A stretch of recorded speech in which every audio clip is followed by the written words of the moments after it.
안녕하십니까? 1월 7일 금요일 이 새벽 하나님께서 우리에게 주시는 말씀은 요한복음 2장 13절에서 25절의 말씀입니다. 요한복음 2장 13절에서 25절의 말씀을 제가 봉독하겠습니다.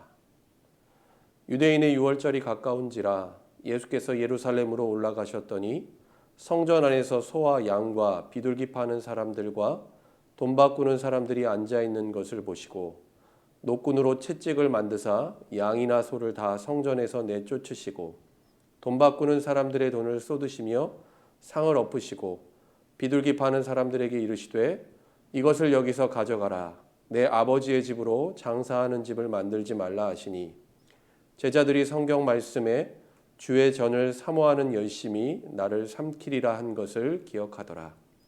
이에 유대인들이 대답하여 예수께 말하기를 내가 이런 일을 행하니 무슨 표적을 우리에게 보이겠느냐. 예수께서 대답하여 이르시되 너희가 이 성전을 헐라. 내가 사흘 동안에 일으키리라. 유대인들이 이르되 이 성전은 46년 동안 지었거늘 내가 3일 동안에 일으키겠느냐 하더라. 그러나 예수는 성전된 자기 육체를 가리켜 말씀하신 것이라. 죽은 자 가운데서 살아나신 후에야 제자들이 이 말씀하신 것을 기억하고 성경과 예수께서 하신 말씀을 믿었더라. 유월절에 예수께서 예루살렘에 계시니 많은 사람이 그의 행하시는 표적을 보고 그의 이름을 믿었으나 예수는 그의 몸을 그들에게 의탁하지 아니하셨으니 이는 친히 모든 사람을 아심이요 또 사람에 대하여 누구의 증언도 받으실 필요가 없었으니 이는 그가 친히 사람의 속에 있는 것을 아셨음이니라. 갈릴리 가나 혼인잔치에서 물로 포도주를 바꾸신 표적을 행하셨던 예수님께서는 이제 예루살렘으로 올라가십니다. 오늘 본문 13절 말씀을 보면 시기적으로 유대인들의 최대 명절인 유월절이 가까웠기 때문이었습니다. 그때 예루살렘 성전은 절기를 지키기 위해서 온 많은 사람들로 북새통을 이루었습니다. 오늘 본문 14절 말씀을 보면 예수님 눈에 들어온 성전 안의 풍경을 다음과 같이 묘사하고 있습니다. 성전 안에서 소와 양과 비둘기 파는 사람들과 돈 바꾸는 사람들이 앉아 있는 것을 보시고 성전 마당 이방인의 뜰에 있었던 두 부류는 어떤 사람들이었습니까? 제사 가운데 제물로 드려질 짐승들을 사고 파는 상인들과 또 성전세를 내기 위한 화폐를 바꾸어 주는 환전상들이었습니다. 이 모습은 하나님의 임재와 거룩한 예배를 드리는 성전이라기보다는 마치 시장과 환전소에 가까웠습니다. 한마디로 하나님의 성전으로서의 참된 모습을 그리고 그 본질을 잃어버렸던 것입니다.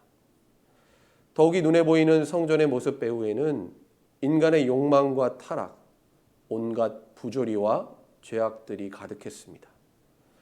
종교적인 관행이라는 미명하에 깊게 고여서 썩어 있는 물과 같았다라는 것이죠. 이들은 성전의 제사를 드리기 위해 온 백성들로부터 부당한 이득을 취했습니다. 예를 들면 이런 것입니다. 성전의 제사장들과 결탁을 해서 가져온 짐승을 제물로 사용할 수 없는 부적합한 것으로 트집을 잡아서 헐값에 사고 다시 그것을 비싼 값에 백성들에게 되팔았다라는 것입니다. 그리고 거기서 나온 막대한 이득은 성전의 대제사장들을 비롯한 종교 권력자들에게 흘러들어갔습니다.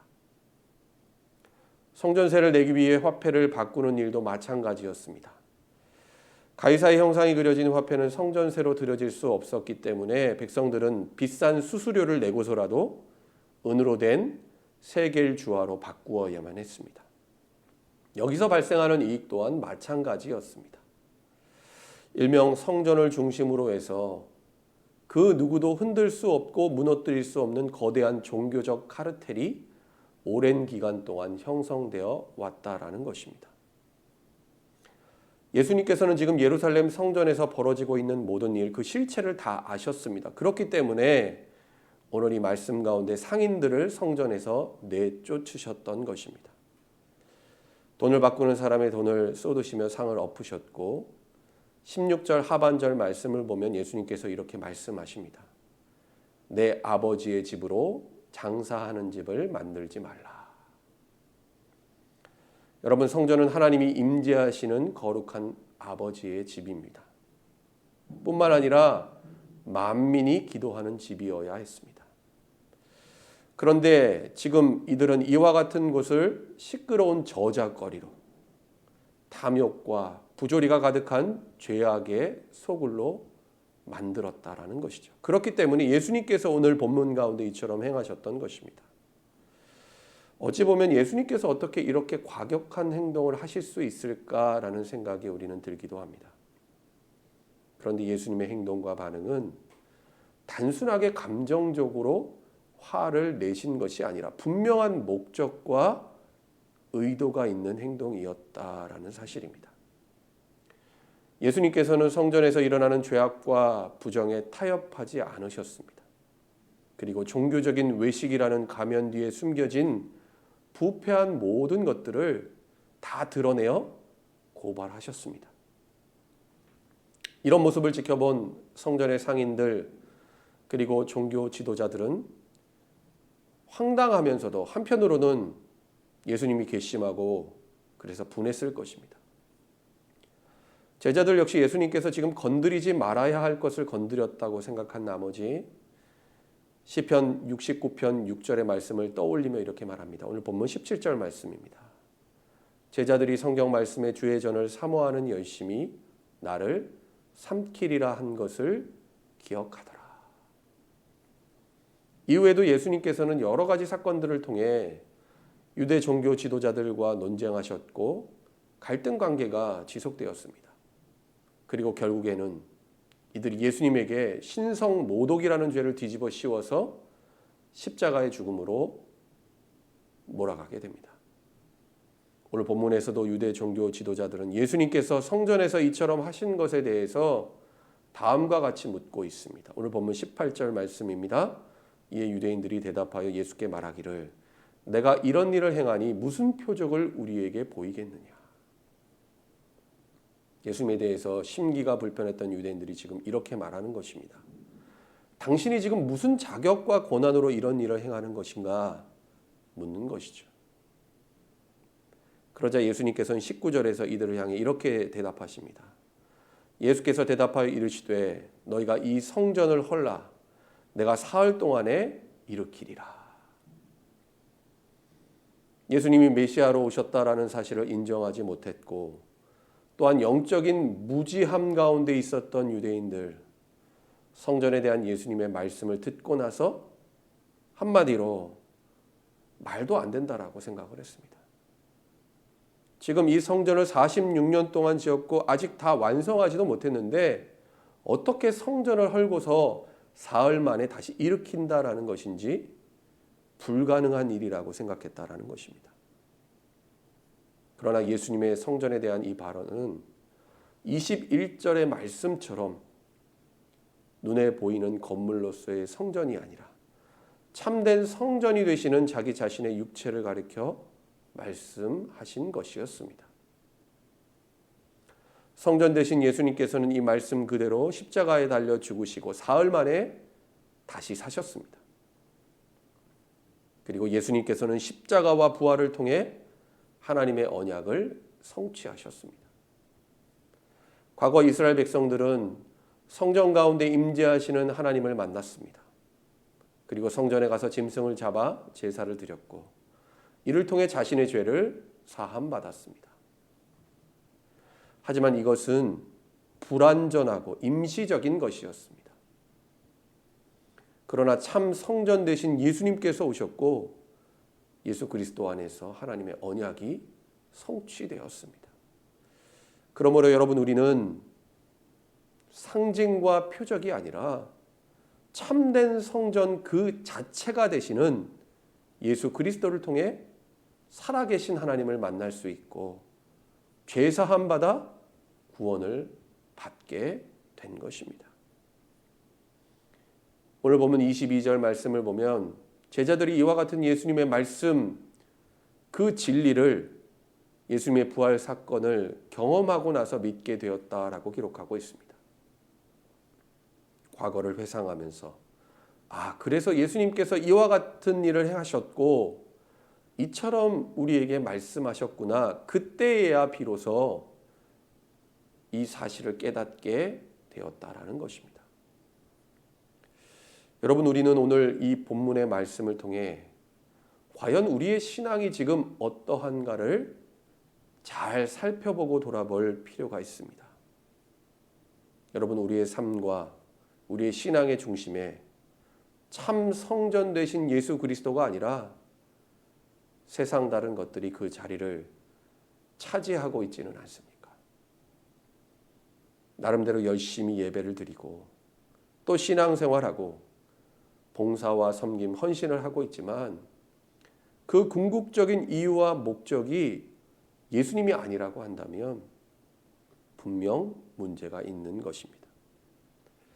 여러분, 혹 그러하다면 오늘 본문의 거짓과 위선, 외식과 관행으로 참 성전 되신 예수 그리스도를 부인하며 거절했던 유대 종교 지도자들과 별반 다를 바 없다라는 것입니다. 여러분, 성전은 눈에 보이는 건물이 아닙니다. 교회 또한 마찬가지입니다. 교회는 예수 그리스도의 몸이며 교회를 이루는 우리 한 사람 한 사람이 바로 그리스도의 몸된 지체들입니다. 그렇기에 진정 성전 중심의 신앙으로 산다라는 것은 여러분 어떻게 사는 것일까요? 참 성전이 되시는 예수 그리스도를 믿고 그분을 따르며 그 주님과 동행하는 삶을 사는 것입니다. 에베소서 2장 21절로 22절의 말씀처럼 주 안에서 성전이 되어가고 성령 안에서 하나님이 거하실 처소 곧 성전이 되기 위하여 그리스도 예수 안에서 함께 지어져 가는 것입니다.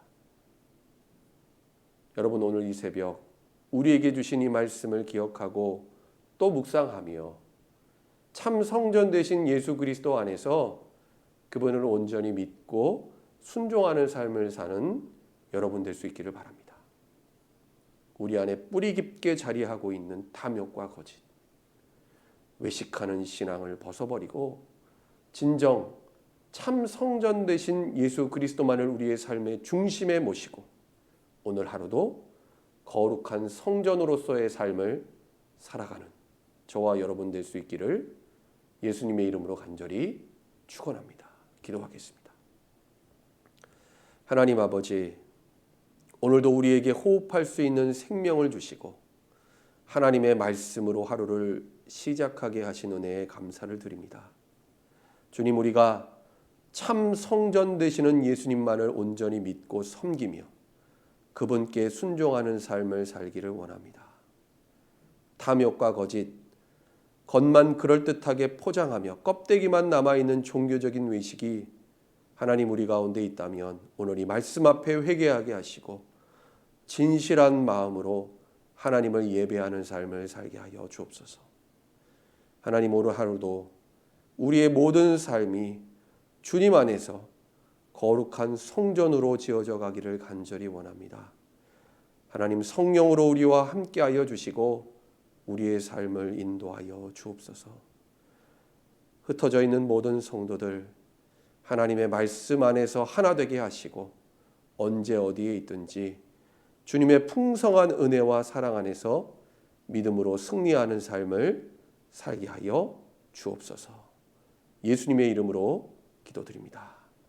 아멘.